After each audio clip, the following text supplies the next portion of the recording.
Hello dear student, today this is my Indian constitution class. जबकि ये series हम लोग चला रहे हैं यहाँ पे कैसे यहाँ पे पढ़ना है हमें आर्टिकल्स को, ये सब चीज़ें हम यहाँ पे सीख रहे हैं क्योंकि डिफरेंट एग्ज़ाम्स जो है हमारे सामने हैं वेरियस स्टेट्स के, जैसे कि एपीओ एग्ज़ाम है आपका उत्तराखंड का, राजस्थान आपका है जुडिशल सर्विस का। तो those who are preparing for judicial services and even UGC NET, this video will helpful होगी उनके लिए। तो आप लोग ये इसको अच्छे से देखिएगा कि मैं यहाँ पे आर्टिकल पढ़ा रहा हूँ कि कैसे आपको पढ़ना है आर्टिकल। तो हम लोग यहाँ पे 74 आर्टिकल की बात करें अगर, तो आर्टिकल 74 किसकी बात करता है यहाँ पे फ्रेंड, आप लोग बहुत अच्छे से यहाँ पे याद रखिएगा। आर्टिकल 74 यहाँ पे एक चीज़ याद रखिएगा, यहाँ पे एक अमेंडेड है, ये आर्टिकल 74 का क्लॉज 1 जो है वो अमेंडमेंट हुआ है। 42nd अमेंडमेंट 1976 के थ्रू ये जोड़ा गया था, ये आप लोग नोट डाउन कर लीजिए। क्या यहाँ पे मेंशन है, टाइम वेस्ट ना करते हुए हम लोग बात को आगे बढ़ाते हैं। काउंसिल ऑफ मिनिस्टर एक वर्ड यूज़ हुआ है। काउंसिल ऑफ मिनिस्टर फ्रेंड क्या होता है, ये एक जो है फीचर है पार्लियामेंट्री फॉर्म ऑफ गवर्नमेंट का। पार्लियामेंट्री फॉर्म ऑफ गवर्नमेंट में क्या चीज़ें होती हैं, पार्लियामेंट्री फॉर्म ऑफ गवर्नमेंट में एक काउंसिल ऑफ मिनिस्टर जो है ये मेजोरिटी पार्टी यानी कि जो भी जिसकी भी सरकार बन के आती है सेंटर में, उससे ही ये चुने जाते हैं काउंसिल ऑफ मिनिस्टर। यहाँ पे अपोजिट पार्टी के मेंबर्स नहीं होते हैं, ये आप लोग याद रखिएगा। काउंसिल ऑफ मिनिस्टर फ्रेंड यहाँ पे याद रखिएगा, काउंसिल ऑफ मिनिस्टर्स ये अकेले नहीं होते हैं, ये जो है प्राइम मिनिस्टर्स के साथ जुड़े हुए थे, यानी कि जब भी इनको लिखा जाता है prime ministers include council of minister will include prime minister, तो इंक्लूजन इनके साथ है काउंसिल ऑफ मिनिस्टर के साथ। तो ये लोग क्या होंगे, ये क्यों होते हैं, ये एक्चुअली एड एंड एडवाइस देते हैं और यहाँ पे प्रेसिडेंट बाउंड है to take the aid and advice, और उस पर एक्ट करने के लिए बाउंड है। तो ये 42nd अमेंडमेंट में बताया गया था, ये आप लोग याद रखिएगा। फिर जो है आपका इसमें एक प्रोवाइजो जोड़ा गया था, 44th अमेंडमेंट 1978 में जोड़ा गया था, ये आप लोग याद रखिएगा कि इसमें जो प्रोवाइजो है वो जो है 1978 यानी कि 44th अमेंडमेंट के थ्रू जोड़ा गया था। तो उसमें क्या कहता है, president may require the council of ministers to reconsider such advice either generally or otherwise, and president shall act in accordance with the advice tendered after such reconsideration.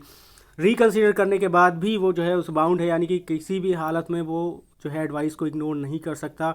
हाँ, उसके पास ये इतना ज़रूर है कि वो जो है किसी भी मैटर को थोड़ी देर के लिए मतलब री एग्जामिनेशन कर सकता है, उसको देख सकता है, दोबारा जो है सेंड कर सकता है कोई भी करेक्शन करने के लिए। But once again the parliament has return this particular जो भी लॉ लाना है, अगर वो रिटर्न कर देता है प्रेसिडेंट के पास, तो तब उस समय जो है प्रेसिडेंट बाउंड होगा, ये भी आपका प्रोवाइजो में मेंशन है।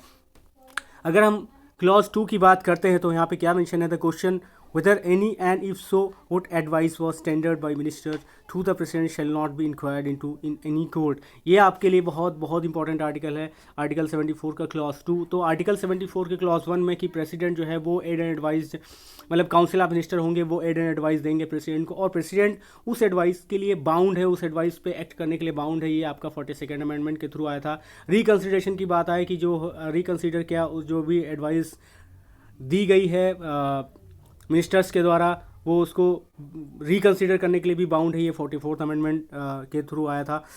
क्लॉज 2 में बताया गया है कि जो भी एडवाइस जो है टेंडर की जाती है मिनिस्टर के द्वारा प्रेसिडेंट को, तो वहाँ पे ये जो भी आपके एरो दिख रहे हैं, ये भी जो भी मैंने यहाँ पे बना रखे हैं, ये सब क्या है, इंपॉर्टेंट पॉइंट है। Shall not inquired by any court, किसी भी कोर्ट में वो जो है इंक्वायर्ड नहीं होगा, ये आप लोग याद रखिएगा। नेक्स्ट हम लोग बात कर लेते हैं आर्टिकल 75 की, जो सबसे इंपॉर्टेंट आर्टिकल इस वाले पॉइंट में है। आर्टिकल 75 की अगर हम लोग देखें, आर्टिकल 75 में क्या चीज़ मेंशन है, सबसे इंपॉर्टेंट बात है यहाँ पे कि जो सबसे पहला जो इसका क्लॉज है वो अपॉइंटमेंट ऑफ प्राइम मिनिस्टर की बात करता है। Who will appoint prime minister, तो आपको याद होगा कि प्राइम मिनिस्टर का डायरेक्टली यहाँ पे क्या है, इलेक्शन होता है, और प्राइम मिनिस्टर को अपॉइंट कौन करता है, प्रेसिडेंट अपॉइंट करता है। प्रेसिडेंट के अपॉइंट हो जाने पर वो एड एंड एडवाइस यानी कि उसकी सलाह, उसकी कंसल्टेशन के साथ, प्रेसिडेंट के प्राइम मिनिस्टर की कंसल्टेशन के बाद जो है अदर मिनिस्टर्स को प्रेसिडेंट ही अपॉइंट करता है। तो ये चीज़ यहाँ पे मेंशन है। अगर हम लोग बात कर लेते हैं यहाँ पे क्लॉज 1 ए की बात करते हैं, तो यहाँ पे मेंबरशिप बताई गई है। ये आपका 91st अमेंडमेंट 2003 आपको एक याद रखना है कि 91st अमेंडमेंट जो है आपको याद रखना है, 91st अमेंडमेंट फ्रेंड। तो ये आपका 2003 में आया था। इसमें क्या चीज़ ऐड हुई थी, इसमें ये ऐड हुई थी कि कितनी जो है स्ट्रेंथ होगी मिनिस्टर्स की, जो स्ट्रेंथ होगी काउंसिल ऑफ मिनिस्टर्स की, वो कितनी होगी। तो ये जो है शेल नॉट एक्सीड 15%, ये आपका डायरेक्टली क्वेश्चन बन सकता है। आपका total number of members, house of the people की बात कर रहे हैं यहाँ पे, राज्यसभा भी हो सकता है, तो आपका यहाँ पे आंसर क्या होना चाहिए, हाउस ऑफ द पीपल यानी कि लोकसभा के से ज़्यादा नहीं होनी चाहिए। तो ये आपका यहाँ पे मेंशन है फ्रेंड। उसके बाद 1B की बात करते हैं, मेंबर ऑफ जो है इसमें यहाँ पे मेंशन है, देख लीजिए कह रहा है member of either house of parliament belonging to any political party who is disqualified for being a member of that house under paragraph 2 of the 10th schedule. 10th schedule आपको याद रखना है, डिसक्वालिफिकेशन रिलेटेड है।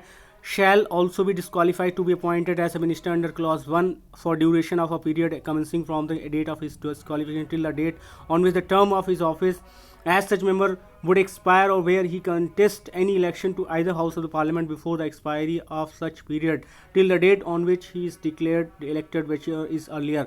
यहाँ पे बस इतना ही याद रखने की ज़रूरत है फ्रेंड कि अगर वो डिस्क्वालीफाइड है 10th शेड्यूल में तो यहाँ भी वो जो है मिनिस्टर डिस्क्वालीफाइड होगा। इस क्लॉज के अंतर्गत भी जो है वो डिस्क्वालीफाइड होगा, ये भी आपको याद रखना है। क्लॉज 1 में वो डिस्क्वालीफाइड है, अगर यहाँ पे वो डिस्क्वालीफाइड है तो 10th शेड्यूल में, तो 10th शेड्यूल में डिस्क्वालिफिकेशन का पॉइंट दिया गया है, ये आप लोगों को याद रखने की ज़रूरत है।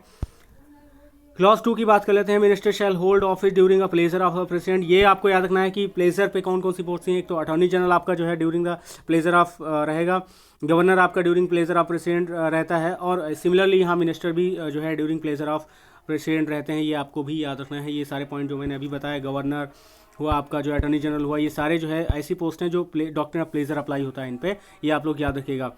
आर्टिकल 310 जो है डॉक्ट्रिन ऑफ प्लेजर की बात करता है, ये भी आप लोग यहाँ पे मेंशन कर लीजिएगा।